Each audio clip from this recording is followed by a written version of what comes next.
Hello, I'm Christine. Welcome to Book Talk. This month I've been working with Harlequin Teen, and today we are discussing Something in Between by Melissa de la Cruz. I just finished this book. I was pretty emotional. I really enjoyed it. If you don't know, this is a contemporary and it's so relevant to life right now. We follow the story of a girl named Jasmine. She's in her senior year of high school. She's an excellent student. She's captain of her cheerleading team. She gets this amazing full-ride government scholarship to go wherever she wants for college. She's so excited to tell her parents about it. She gets home, she tells them, and they're just quiet. They're forced to tell her that they're actually not here legally. Everything kind of comes crashing down around her because she can't accept this scholarship anymore. She is a model citizen and she's not technically a citizen. She doesn't have a social security number. Her family is from the Philippines and they moved here years ago when she was like 9. She and her family have been here for years. Their life is here. And now she learns that not only can she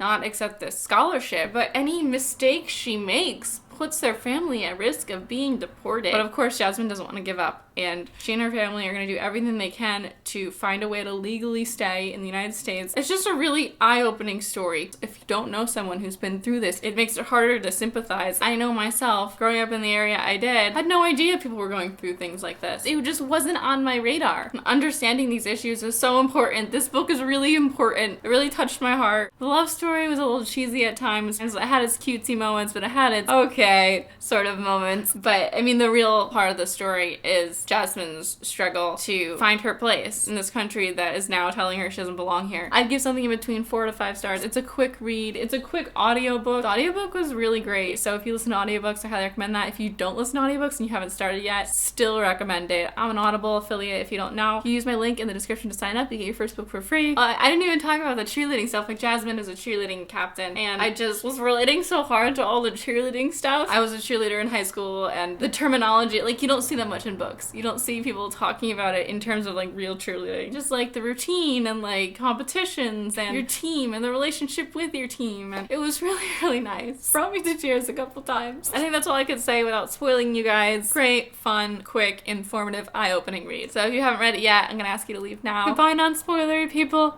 Goodbye. Okay, so I'm really, really glad I read this book. I cried so many times. I feel like this spoiler section is just gonna be like a marker of the times that I cried. When she got that scholarship letter though, my heart, when she read it and knowing, because I knew from the synopsis she wasn't gonna be able to do it, was so upsetting. When she read the part that like she'd get to go meet the president and I thought she wasn't even gonna be able to do that. Oh.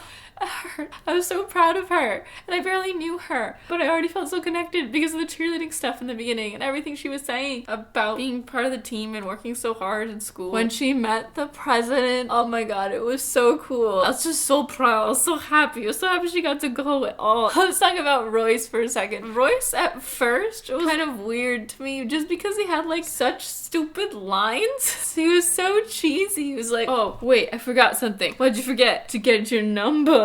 That was his pickup line. Can I have your number? Can I have it? Can I have it? That's all I could hear in my head. But I did really appreciate how supportive he was as we went on, how much he cared about Jasmine. They had a few annoying little spats about like seemingly nothing, like when she finds out that he may have dated one of the girls that was also there for the scholarship thing, and she freaked out. I did really enjoy the struggle with his brother Mason, because I feel like that's a very real thing that happens in a lot of families, and you love your sibling but like they go off in this direction that you can't imagine that they have gone off in, and you don't know how to help them and they're just being cruel because they're hurting. Another thing I really loved about this book, the quotes in front of every chapter. There are quotes in front of chapters in a lot of books and a lot of times I just like rush over it. Every quote in here I love. Every quote perfectly set the tone for the incoming chapter and really hit home. It was my father who taught us that an immigrant must work twice as hard as anybody else, that he must never give up. I had always hoped that this land might become a safe and agreeable asylum to the virtuous and persecuted part of mankind, to whatever nation they might belong. George Washington. You can waste your lives drawing lines, or you can live your life crossing them. Shonda Rhimes.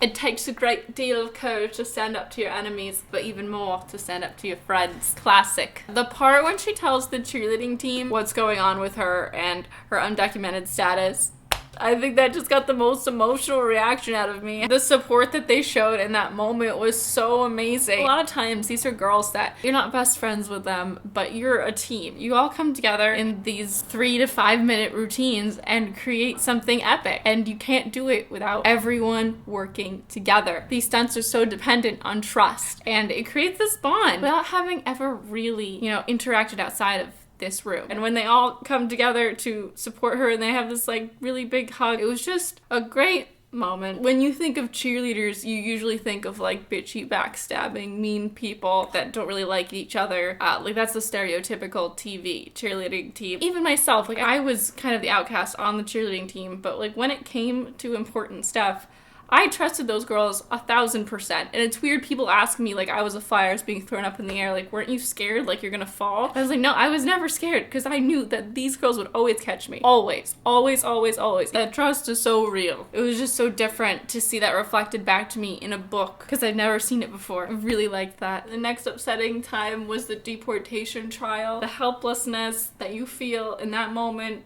for them, for their situation, the process that you have to go through to try to stay in the United States. It sucks. It sucks so hard. I was so mad when that judge dismissed them like it was nothing. Like this meant nothing really. Oh, another quote I loved. Don't wait for life to make the decisions for you. The marriage proposal thing took me by surprise. I was just like, no. After the initial shock, I was like, oh, because she's gonna be deported and if they get married, she could stay here. While that, it was very, very nice of Royce to do. No one wants to be asked to marry someone because they're going to be deported. That's not the dream. That's not the fairy tale. And I'm really glad that didn't happen. It was a roller coaster. I loved Millie. I loved their relationship. I loved just seeing her interact with her family. Oh my god, I forgot about like the racing down Mulholland Drive with Royce. No, stop. I got so nervous when that was happening. Like I thought for sure they were gonna get in a car accident and everything was gonna go to shit. And when she had to drive them home and she doesn't have a license,